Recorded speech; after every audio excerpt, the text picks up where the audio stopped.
And Jon, you said it just recently, that it's a lot of work, and because you have been in charge of trailering horses out of the vet checks for quite some time. I think I took over as head volunteer in either 05, 06, 07. Randy has been doing trailer dispatch for probably longer than that. I actually got involved, it was you and Jerry were doing it, and I had listened to Liz Helm and Bobby Reagan with SOS at that intersection at Forest Hill. Laughed all day long on the radio. It was hysterical listening to the dialogue, trying to help coordinate parking.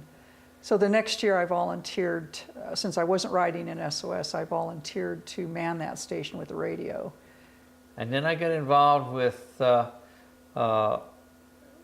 towing truck and trailers up at Roby Park. As you know, when Roby Park was open, the only way in and out was going up that long dirt grade on Highway Road 6. And people would start up that, and if they didn't get a good run at it, they'd get about halfway up and they'd get what's called a torque converter stall.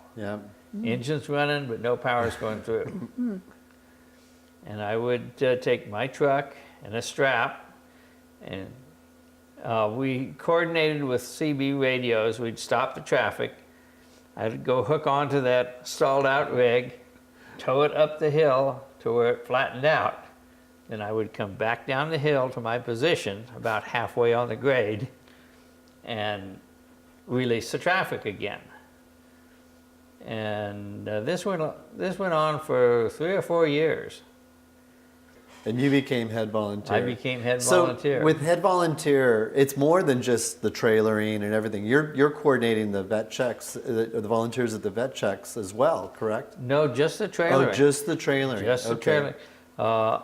That's enough. Yeah. Yeah, I would say so. I think we had 24 trailers last year. We had 31 trailers the year before. And on busy years, we'll use all of them and still want more.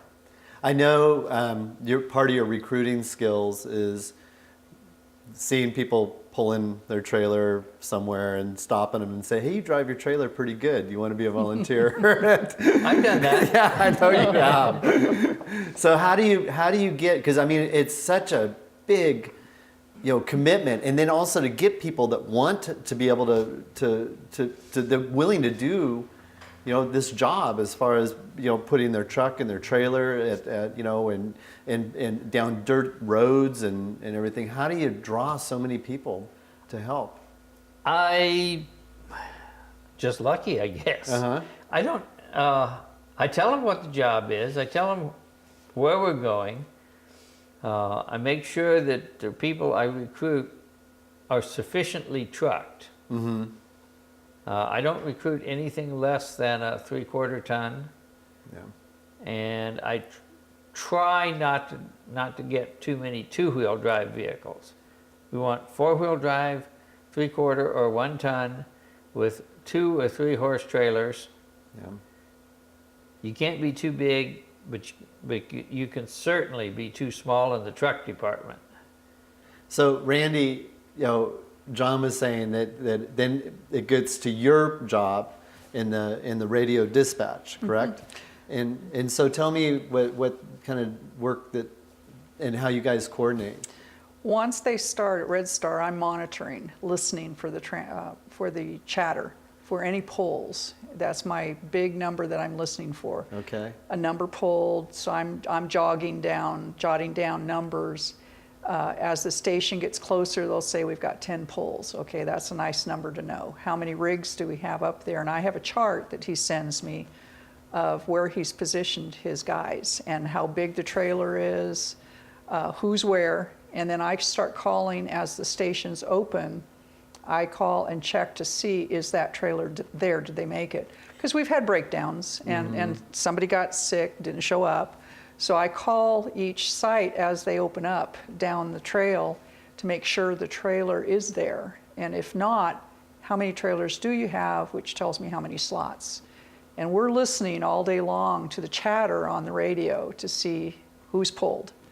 The thing about this ride is historically, this is why Tevis, this ride is so sought after and that buckle is so coveted, because it has a 50% completion rate, which means that's a 50% pull rate. And those horses have to get back. Some need to be treated. Some just need to get to Forest Hill, to get their ride home. But that's your job, is to make sure, and the riders as well. I mean, the riders, are exhausted, or they're upset because they got pulled, or just bummed, I guess. That's a tough ride home, back to Forest Hill or Auburn. And you also do SOS as well. So why don't you tell me, what is SOS, and what part do you play in it? SOS is Sweep Riders of the Sierras. It is the only ham radio mounted team in the US, if not the world, registered. And we do sweep, or drag down the trail as following the last rider. We try, optimum is to keep that rider in sight. Not always can do, but we keep that last rider in sight. If there is an issue on the trail, the sweep team, and it's always at least 2 riders, optimum is a 4-man team with 2 radios, then we consider that splittable. If something happens on the trail and we have 4 riders with 2 radios, then we can leave 2 people there with the problem until it's resolved, a horse down, rider down, whatever. And then the other 2 riders, 2 SOS members, can continue on behind the event to the next aid station to continue and finish that sweep. So the optimum is to keep behind the riders, close the trail, to let the aid stations close concisely through the day, and then have everybody accounted for at the end of the day. At the end of the day. So the SOS riders, they have to go through quite a bit of training, because they're operating a radio. They have to have a well-trained horse that can handle situations, especially on sides of cliffs. Tell me about what kind of training an SOS rider would have. We have qualifying training in May. We have radio play days. We encourage any member that has any interest to have a radio, and we coordinate and help all of the riders if they're interested in getting a ham license. If they don't have it, we encourage them and help them get that license, which gives them the permission to carry that radio and transmit. And we have a real high percentage of members, but part of that is the riders are healthy, the trucks and vehicles are working, and the horses are all healthy, bringing all of that culminating to the event, and that tells us how many teams we have at the end of the day. What is it? Jon, maybe you can start. What is it that just makes you want to keep coming back and doing this? Well, I'm not really sure exactly. That's what most volunteers say. But Aaron McChesney said it. Tevis is like cocaine. One snort and you're hooked. And that is apparently true, because probably 75 or 80% of my trailer drivers are returnees. If you just want to volunteer, there is always a spot for a volunteer. There's approximately 800 volunteers. We have 35 to 40 in the trailering part. Less than that, actually. Randy, you have what, 3 people that help you? I usually try to have 3 people, and then I draft all the drivers that are waiting. Yeah, but So they're assigned work jobs. we have 25 to 35 people, and that's out of 800. So if somebody wants to volunteer, has any interest at all in it, we'll find them a job. I was married at the time. We got a divorce. I got involved with my second wife, Carol, and twisted her arm long enough to get married. But she and I would go endurance riding We got married in 1980, and shoot, Carol passed last year, July 7th, and so we were together almost 40 years. And Carol has a buckle as well. Not a Tevis. She didn't write a, okay, No, she didn't no. do Tevis. She okay. never wrote 100. Okay. She has several, she's got a whole bunch of buckles. She has one buckle that almost nobody had. And that was the Madonna N50. Never heard of it? No. Well, who was the, I forget the guy's name. He was the editor of one of the first endurance ride, trail ride magazines. Oh, that was Saddle Action. Was it Saddle Action? Yeah. But I don't know who edited it. It might very well have been Saddle Action. Anyway, let's say it was Saddle Action. They put on the ride at Madonna Inn. They got Madonna Inn to sponsor a whole lot of it, including the dinner, and they had this beautiful big silver buckle with rubies in it from Shell Oil. And it was really, really fancy. And there were 5 of us from the Bay Area that went down there. Carol's the only one that finished. Really? So she really does have Nice. the rarest belt buckle. and the ride it was never repeated, never would be repeated, because whoever that guy was took all the money from the ride, and all the money that he collected from sponsorship, and all the money that people subscribed to his magazine. He had a whole ton of repeat subscriptions, including me. Took all that money and split. So it's unique. Hey, so that buckle, there would never be another Madonna in buckle. In the early days, Jerry Scribner would be at the top and another couple of trailers, and I was making trips down to Francisco and back. I would bring 2 horses up, we'd unload them from my trailer, put them in Jerry's trailer. He would go to Auburn, and I would turn around and go back down the hill. I'd go down the hill, load 2 horses, come up the hill. There's Jerry. He's back from Auburn. He's in the cab of his truck, flaked out, asleep, getting a nap. In between. He could get to Auburn faster than you could do that 3 miles. Yeah, Yeah. 2.2 miles. 2.2 miles. Yeah, it's really short. Well, short hiking it distance. feels like 10 miles. Yeah, You know that. hiking's hard. Yeah, well, driving it in the middle of the night in a big, tall 4-wheel drive truck with a trailer, it feels like about 30 miles down. You can't get out of low gear, No.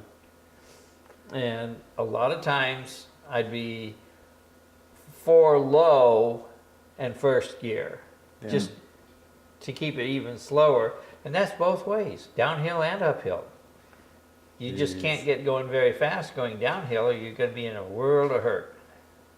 We try not to interfere and or say anything, but then we try to check with the rider too, because sometimes if the rider's by themselves first time, they don't know the canyon, Yeah. they say, "Come on up, I want you to be my friend," and we'll talk to them, ride with them.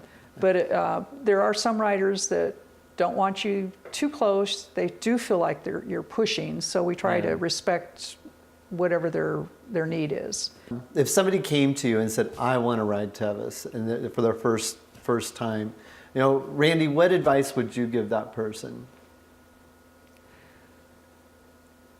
A lot of miles. Just do a lot of train. miles. And I've had friends that have ridden, but they've done no night riding. You need to do some night riding. If you're going to ride in the dark, you need to night ride. You need to practice. You need to practice what you want to do.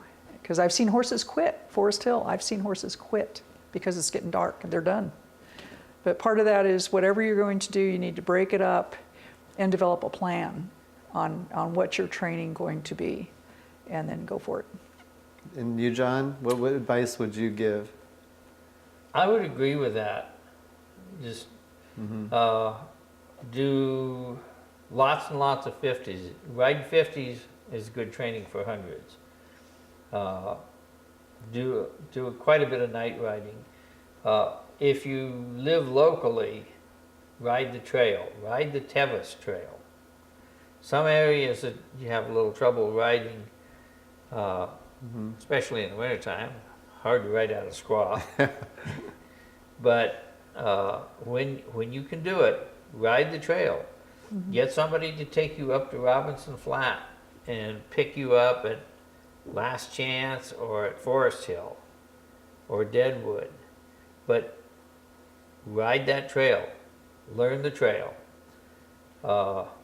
Get somebody to take you to Forest Hill in the evening and go start down the California Loop. And pick a full moon evening. It'll be helpful. Then you'll see what it is you have to deal with. And your horse will know what it is you're dealing with. And if you can do it, ride from Forest Hill all the way into Auburn. It's 34 miles, I believe. And crossing the river might be interesting. Yeah. Well, you can always go up to Driver's Flat. Get picked up there. Yeah. I want to thank both of you for all the hard work and volunteering. It's really, for me, I've been interviewing a lot of riders and also other volunteers, but I think as much time as the two of you have dedicated and coordinated, very important jobs, both of you, and just thank you so much for all the hard work you do. So Jon, thanks for being here tonight, and Randy, thank you too. Thank you very much. Matt, if Pleasure. your truck and trailer passes specs, I can use another driver. You've never pulled me over on the canyon and said, "Hey, I like your driving. I like your I don't driving." think I've seen you on the canyon. Well, I live right down the road from you, on Cherry Acres. Oh, Yeah, okay. yeah, New neighbor. yeah.